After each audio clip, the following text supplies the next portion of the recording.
Bonjour à tous. Je ne sais pas si ça marche bien. Oui. Hop, on va commencer. Donc, comme je vais prendre la suite de Virginie, je vais me présenter. Je m'appelle David Groux. J'insiste, on prononce bien Groux, et pas Groult, ou peu importe. Mais ça c'est fait, j'en parle plus. Du coup, j'ai découvert le référencement il y a un peu plus de 10 ans, quand j'étais à Nantes, parce que j'ai vécu à Nantes il y a longtemps. Mais j'ai référencement parce qu'à la base, j'étais plus côté Google AdWords. Et c'est finalement en 2014 que j'ai passé de l'autre côté de la force, quand je suis arrivé au sein de l'agence OpenLinking, donc en 2014. Je suis au sein de l'agence OpenLinking qui a changé de nom récemment, qui s'appelle désormais Noise, que vous connaissez peut-être. On a un stand dans le hall de l'autre côté. Et du coup, j'étais consultant et je suis passé Head of SEO de cette agence-là en 2019. Et un petit coucou aussi au SEO Camp au passage. Je suis certifié CZO depuis 2016 et depuis cette date-là, du coup, je suis rentré dans le jury pour corriger tout ce qui est certification CZO et KZO au sein de SEO Camp.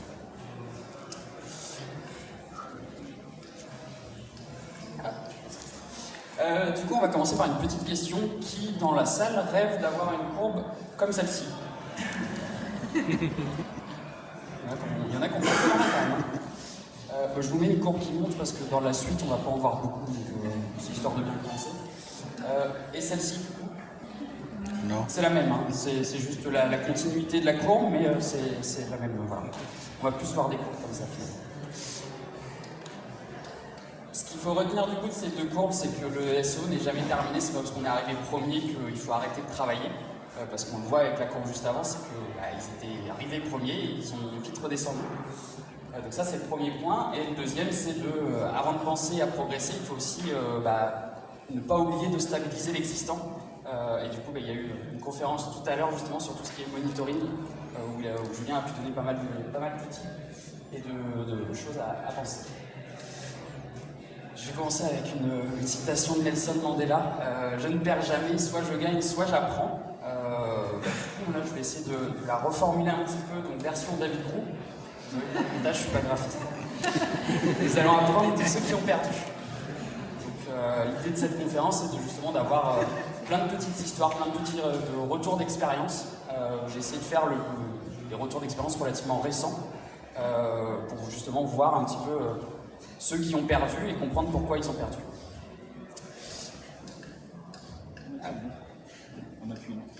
Un appui long. Hop, ça marche mieux comme ça. Du coup, j'ai remis une petite pyramide que vous avez sans doute déjà vue, elle date de plusieurs années. Je l'ai mise tout simplement pour faire une dédicace à Antoine Leroux, un référenceur rennais que je connais bien, qui du coup l'avait publié en 2014. Et du coup, je dis toujours, le SEO, c'est 3 piliers principaux, et il faut toujours penser à construire dans l'ordre, donc contenu technique, contenu et lien, des thinking. Et du coup, je fais toujours le parallèle avec une course de voiture. La technique, c'est, on va dire, un petit peu l'inscription à la course. Malheureusement, c'est pas ça qui vous fera gagner la course. Mais si vous n'êtes pas inscrit, vous ne pourrez pas la gagner. Et finalement, pour gagner la course, il faut des contenus et des liens. Voilà. Mais encore une fois, la technique, c'est souvent le parent pauvre, parce qu'on ne voit pas forcément les effets en termes de positionnement et en termes de trafic. Mais à l'inverse, c'est que la technique, si on fait mal les choses, pour le coup, on peut tomber très très vite et très très mal. Et on va le voir, la plupart des petites histoires sont justement liées à la technique. Du coup, avant de commencer, alors je vais essayer de ne pas citer les sites, clients ou pas clients d'ailleurs, que je vais essayer de ne pas les citer. C'est possible que ma langue fourche. Et parfois, c'est assez facile de les faire. Donc j'ai absolument rien contre eux, et si jamais ils se sentent offensés, il faut savoir que vraiment c'est juste à but pédagogique. Donc c'est parti, 10 petites histoires. On va commencer en douceur, hein. La classique NoIndex. Voilà. NoIndex, je crois qu'on ne peut pas avoir un mur plus frontal. Forcément, si on a une NoIndex qui se met sur des pages importantes, là, direct, là, c'est fini. L'histoire qu'il y a derrière, c'est, je l'ai vécu en 2018 avec un client, donc ça va un petit peu plus loin finalement que la simple NoIndex. Il faut savoir que ce client-là, c'est un site e-commerce relativement important, une marque nationale avec plusieurs magasins, et ils ont 2 serveurs. de serveurs parce qu'ils ont beaucoup de trafic et du coup ils font du load balancing pour justement être en capacité de recevoir pas mal de trafic. Et du jour au lendemain, sur des mots-clés stratégiques, cette courbe-là, ça chute.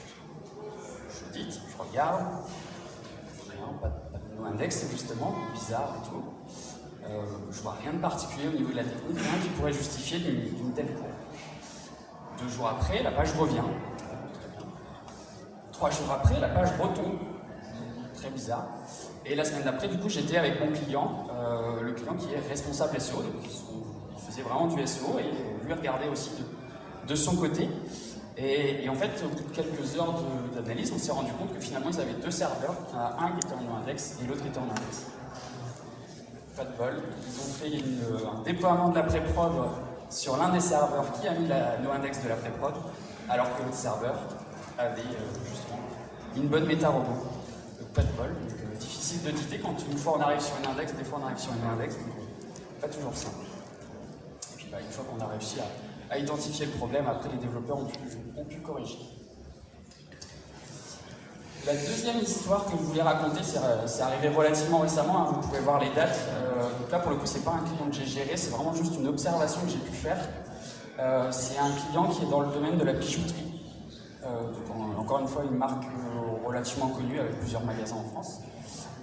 Et ils ont fait une refonte de site en octobre dernier. Et du coup on peut voir que donc, la date de la refonte c'est à ce moment-là. C'est oublié de mettre en place les redirections. Deuxième partie, c'est la correction. Et hop, on voit que du coup, donc en rouge, ils ont oublié de mettre les redirections, donc forcément, ils chutent directement. Vous avez un bel historique, mais forcément, quand Google tombe sur des 404, il n'apprécie pas forcément ça. Et au niveau de la correction, du coup, ce qui était intéressant de voir, c'est qu'ils ont mis en place les redirections, mais qu'elles étaient imprécises. C'est-à-dire que l'arborescence qu'il y avait avant la refonte, elle permettait vraiment de bien se positionner sur le mot-clé. Le mot-clé, c'est pendentif or. Là, du coup, je pense que certains vont pouvoir retrouver ce dont je parle. Du coup, ils étaient vraiment premiers sur ce mot-clé-là. Ils avaient une page qui permettait de se positionner efficacement dessus. Et avec la refonte, changement d'arborescence, ils n'avaient plus de page pendentif. Ce qui fait que la page pendentif de l'ancienne arborescence, maintenant, elle redirige vers une page collier. Donc déjà, là, ils se positionnent en première page. C'est vraiment parce qu'ils ont une grosse autorité et Google ne veut vraiment pas les déclasser. Mais du coup, ils ont quand même perdu de positionnement, ils sont maintenant en bas de première page, avec leur page collier sur pendentif or. Pas de pendentif, pas de or, et ils rentrent quand même en première page avec collier. Donc c'est dommage, quand on fait une refonte, il faut bien toujours s'assurer que, au niveau de l'arborescence, au niveau des redirections, qu'on n'y perde pas quand on fait une refonte. La troisième petite histoire, c'est pareil, c'est relativement récent, puisque ça date de la fin de l'année 2021. Là, on est sur un site e-commerce, encore une fois, marque nationale avec plusieurs magasins dans le secteur du prêt-à-porter. Et du coup, ils ont fait une refonte, parce qu'avant justement cette refonte-là, ils avaient un site mobile, un site desktop. Et du coup, ils ont souhaité faire une refonte pour avoir un site responsive qui puisse à la fois gérer le desktop et le mobile. Donc, refonte technique. Il y avait sans doute une agence SEO qui devait surveiller. Moi, encore une fois, c'est juste une observation que j'ai pu faire. Du coup, grosse chute, juste là en début d'année, en janvier. Vraiment, ils ont perdu énormément de visibilité. Et du coup, moi qui suis assez curieux, je me suis dit, je vais essayer de comprendre pourquoi ce site e-commerce relativement fort dans le prêt-à-porter a perdu autant et aussi rapidement. Et du coup, j'ai été voir le cache de Google. C'est un des premiers réflexes généralement quand il y a une refonte, c'est d'aller voir comment Google voit la page. Et là, il s'avère que Google ne voit plus grand-chose. Donc je vais peut-être corriger depuis. Google ne voyait plus le menu, c'est dommage. Google ne voyait plus le fil d'arrière. Google ne voyait plus les contenus. Et Google ne voyait même plus les photos des produits. Donc il voyait vraiment pas grand-chose. Donc forcément, si Google ne voit pas grand-chose, il ne peut pas non plus pas récompenser. Donc voilà, un conseil aussi, c'est toujours bien vérifier comment Google voit la page et s'assurer que tous les éléments importants pour le référencement soient bien présents et soient bien pris en compte par Google.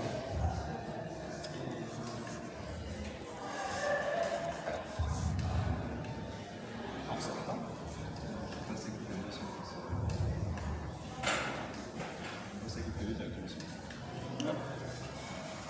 mobile first et pas mobile less. Donc là, c'est une petite histoire qui date d'un petit peu plus longtemps, 2018. À l'époque où Google est passé justement à l'index mobile first.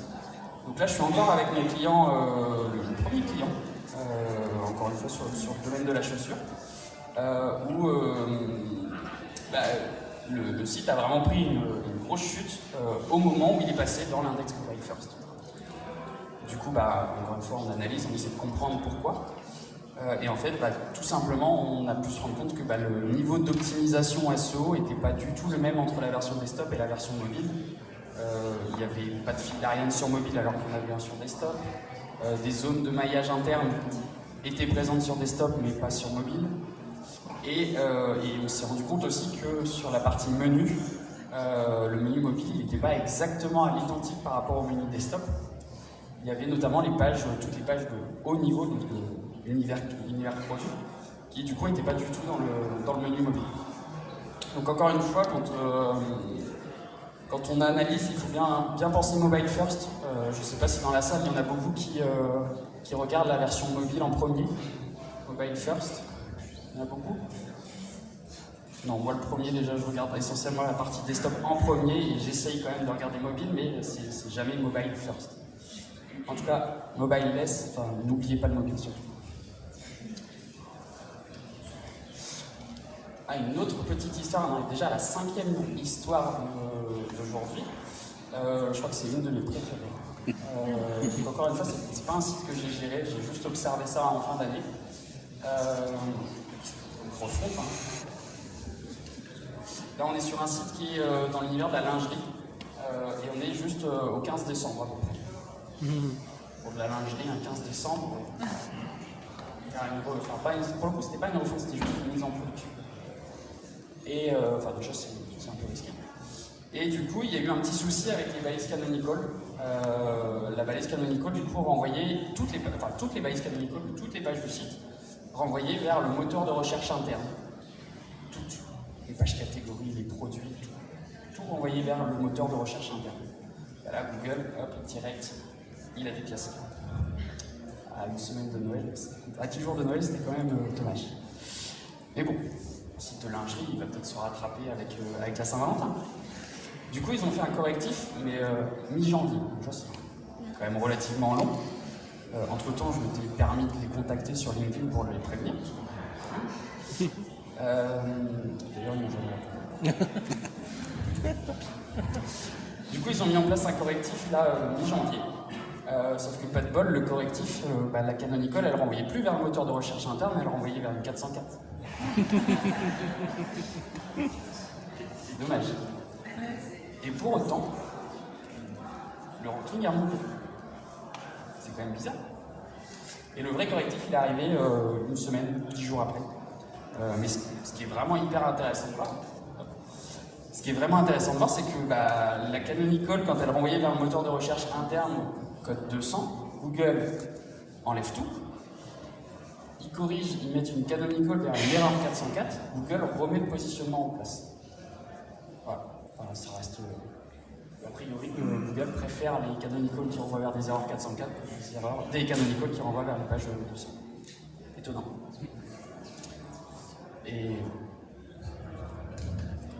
une autre que j'aime bien aussi. Les moteurs de recherche internes qui sont ouverts à l'indexation, je ne sais pas si vous connaissez, si vous en avez déjà vu. Là, en l'occurrence, on est sur un site de grande distribution, donc pareil, magasin. C'est Géant Casino. Vous avez juste à taper Coucou Web Island sur Google pour le voir. Géant Casino, il suffit de taper un mot-clé dans le moteur de recherche interne, ça génère une URL. Et cette URL-là, il suffit que quelqu'un fasse un lien vers cette page-là ou utilise un outil d'indexation qui existe en ce moment sur le marché et la page va s'indexer. Donc là, moi je suis gentil, j'ai tapé Coucou Web Island. Mais imaginez les risques que ça peut avoir si j'avais tapé votez Macron, votez Zemmour, votez Le Pen, peu importe, et que du coup j'avais fait indexer cette page-là. D'ailleurs, il y a quelques années, il y a le site La Redoute qui s'est fait avoir exactement pour la même façon. Ils avaient une page Nique la France qui était indexée. moteur de recherche interne de Google. Et l'autre risque majeur de ce problème-là de moteur de recherche interne ouvert à l'indexation, c'est la dilapidation du budget de crawl. Parce que imaginez quelqu'un, un esprit mal intentionné, qui se dit bah tiens, j'ai envie de leur nuire, je vais faire indexer, je sais pas, 10 millions de pages. Et du coup, Google il va aller voir les 10 millions de pages, mais du coup, il va plus savoir quelle page prioriser pour le SEO, et du coup, il risque de perdre en SEO. Donc, quand on a un moteur de recherche interne, on s'assure bien que Google ne va pas pouvoir l'indexer. On met une no-index, et éventuellement, on peut même bloquer par le robot.txt. Après, si on veut utiliser ce moteur de recherche interne dans une logique SEO pour pousser des pages, générer des pages artificiellement, on peut le faire, mais il faut le faire de façon mesurée. Surtout on se protège. J'espère que je vais vous faire rire, moi il me fait rire. Le content pruning, est-ce que ça parle à quelqu'un? Content pruning, c'était une technique qui était un peu à la mode en 2017-2018, il y a beaucoup de SEO qui en parlaient. C'est élaguer un site, donc c'est généralement pour des sites qui ont beaucoup de pages, c'est de dire toutes les pages qui font pas de trafic ou qui n'ont pas d'intérêt SEO, je les supprime. Et je fais des redirections, je coupe une partie de mon site. Ça, c'est une technique qui peut être intéressante, mais qui peut être aussi dévastatrice. Là, l'exemple de la courbe, c'est un client qu'on a eu au sein de l'agence, donc un site qui fait de la pièce détachée dans l'électroménager. Enfin, tout ce qui est matériel d'électroménager, ils vendent des pièces détachées pour les frigos. Du coup, trafic vraiment de longue traîne parce qu'ils se positionnent sur les références de frigo. Et du coup, nous, on l'a récupéré après la refonte et malheureusement, l'agence qui a géré la refonte leur a dit ces pages-là, elles ne font pas de trafic, elles ne servent à rien pour votre référencement naturel, supprimez-les. Sauf que là, ça a été voilà, ils ont supprimé 60% des pages du site et forcément, ça n'a pas plu à Google. Parce que ce qu'il faut savoir, c'est que quand on crée des pages, il y a deux intérêts à créer des pages. La première, c'est que ça fait une porte d'entrée supplémentaire pour Google. On peut cibler plus de mots-clés. Mais l'autre intérêt de créer des pages, c'est que ça fait des liens en interne. Ça gère le maillage interne, pardon. Donc voilà, donc quand on supprime beaucoup de pages, ça peut avoir des répercussions sur le maillage interne. Donc le content pruning, ça peut être intéressant, mais à faire avec beaucoup de parcimonie. La 8e petite histoire, du coup, c'est sur le fichier de désaveu de liens. Du coup, il y a eu un tweet de François Contant, donc mon ancien collègue, qui est actuellement responsable SEO, SEA au sein de La Redoute, et qui, du coup, racontait une petite histoire qu'il a vécue au sein de La Redoute avec une BU étrangère, en l'occurrence, je crois que c'est La Redoute Angleterre. Donc la Redoute Angleterre qui avait, du coup, un prestataire anglais, non du moins, qui a fait quelques recommandations pour le coup assez bizarre. Donc la reco numéro 1, c'était justement de mettre en place un fichier de désaveu de liens dans la Search Console et de supprimer, en tout cas de dire à Google de ne pas prendre en compte une bonne partie des liens. Et en l'occurrence, dans tous les liens qu'ils ont voulu désavouer, il y avait certains liens, Wikipédia, The Times, des liens qualitatifs, naturels. Parce que du coup, je ne l'ai pas dit, mais la Redoute Angleterre, ils ne font pas de liens. Donc tous les liens qu'ils ont, c'est des liens qui sont naturels, liés à la marque La Redoute. Et bien du coup, ils ont mis en place quand même le fichier de désaveu et ça a eu, encore une fois, j'ai pas la courbe là, mais vraiment, ils ont perdu une part de visibilité SEO. Bon, je ne l'ai pas mis là, mais la deuxième reco, c'était un peu la technique d'avant de content pruning, de supprimer 10 000, 15 000 pages que mon ancien collègue avait demandé à indexer juste avant. Du coup, le fichier de désaveu de lien, pour moi, c'est comme si on roulait à 132 km/h sur l'autoroute et que du coup, on appelait la gendarmerie. Alors même qu'on n'a pas été flashé. Si on n'a pas été flashé, ça ne sert à rien d'aller se dénoncer pour moi. Donc, encore une fois, c'est 132, c'est pas 180 ou 200. Et voilà, pour moi, le fichier de désaveu, c'est vraiment à utiliser quand on est dos au mur, quand on est face au mur et qu'on a pris une pénalité, ou que pour le coup, on a vraiment des liens qui sont pas jolis, mais voilà. Moins je l'utilise, mieux je me porte. Enfin, une courbe qui monte. C'est quand même magnifique. Cette histoire-là, c'était assez rigolote. Alors, ça ça date un petit peu, c'était il y a un an. Donc un client de l'agence qui travaille dans le voyage et qui est affilié, qui appartient à un grand groupe de presse nationale. Le grand groupe de presse nationale, du coup, faisait des liens, naturellement, dans des articles, vers les pages profondes de ce client. Plein de liens, vers des pages profondes, mais plein de liens légitimes. Sauf que le grand groupe de presse voulait traquer ces backlinks. Du coup, ils ont rajouté des UTM dans les liens. Et là, pas de problème. Sauf que notre client, il avait bloqué les UTM dans le robot.txt. En fait, Google, il voyait les liens, et sauf ah bah non, tu peux pas aller sur la page, donc tu peux pas les prendre en compte. Et bizarrement, on a débloqué les UTM dans le robot.txt, et quelques semaines après, le client il a connu une belle progression de sa visibilité. Donc voilà, il y a des outils de netlinking qui existent, il y en a plein. Du coup, moi ce que je vous conseille, c'est d'aller voir les backlinks que vous avez, et de bien vous assurer que Google peut les voir, et qu'ils ne sont pas bloqués dans le robot.txt. La dernière petite histoire, je l'ai partagée sur LinkedIn il y a quelques semaines. Je travaille pour un site qui est un annuaire des établissements pour les personnes âgées, les EHPAD. Donc, qui dit annuaire dit forcément beaucoup de pages, 10 000, 15 000 pages pour toutes les villes, etc. Du coup, ils m'ont demandé une recommandation sur la balise title, que je leur ai faite, pas de problème et tout. Sauf que l'intégrateur, au moment d'intégrer justement ma recommandation, il a inversé le P et le H de EHPAD. Donc ça s'est transformé en EFAD et multiplié par 15 000 pages. C'est dommage. Et du coup, j'ai découvert une petite fonctionnalité qui existe déjà depuis quelques années, mais sur Screaming Frog. Je ne sais pas si Screaming Frog parle à tout le monde dans la salle. Et en fait, dans Screaming Frog, il y a la possibilité de configurer et de demander à Screaming Frog de nous remonter les fautes d'orthographe sur le site.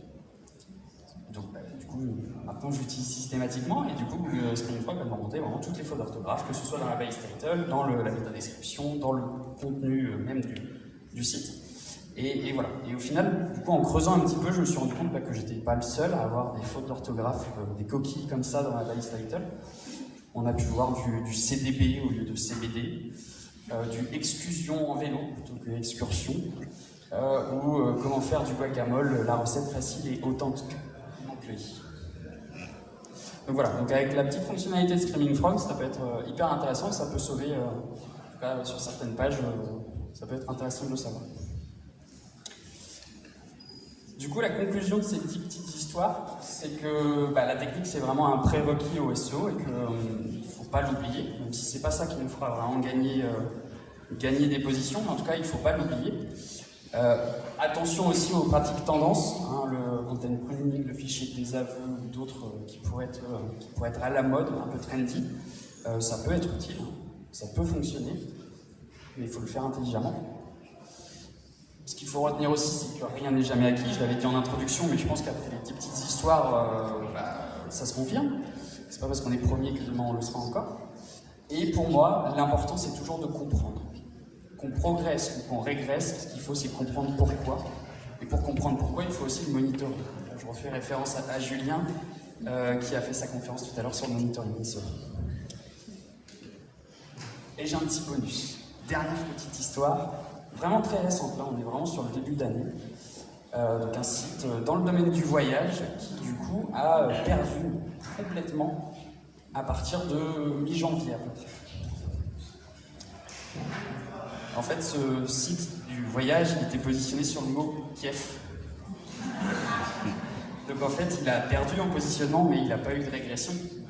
C'est juste que le contexte de la guerre en Ukraine a fait que l'intention de recherche n'était plus du tout adaptée au monde du voyage. Donc là, pour le coup, il a fortement baissé, mais c'est pas de sa faute.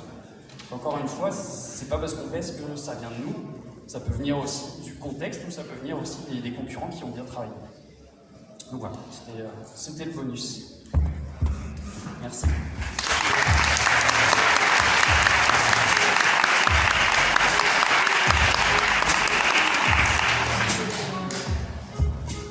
Si vous avez des questions, nous sommes à votre disposition.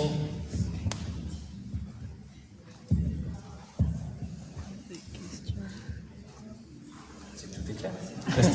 C'était très très clair. Moi, je vais avoir des questions du coup. Déjà, merci pour ta conf et merci pour le tip sur Screaming Frog. Et je voulais revenir sur ce que tu as dit au tout début sur les canonical. où tu m'as dit, où tu as dit, là, Google préfère une 404 à une URL 200 finalement qui est hors contexte. Est-ce que c'est pas parce que Google, quand il détecte une canonical en 404, bah juste il l'ignore? Je pense que c'est clairement ça. C'est que vu que c'est une 404, et là pour le coup ça concernait vraiment toutes les pages du site, plusieurs milliers de pages, je pense que Google il s'est dit voilà, 404 c'est vraiment une erreur. Alors que le moteur interne, en 200, il ne peut pas savoir que c'est une erreur. À mon avis, t'as un bon billet de blog à écrire alors. Merci en tout cas.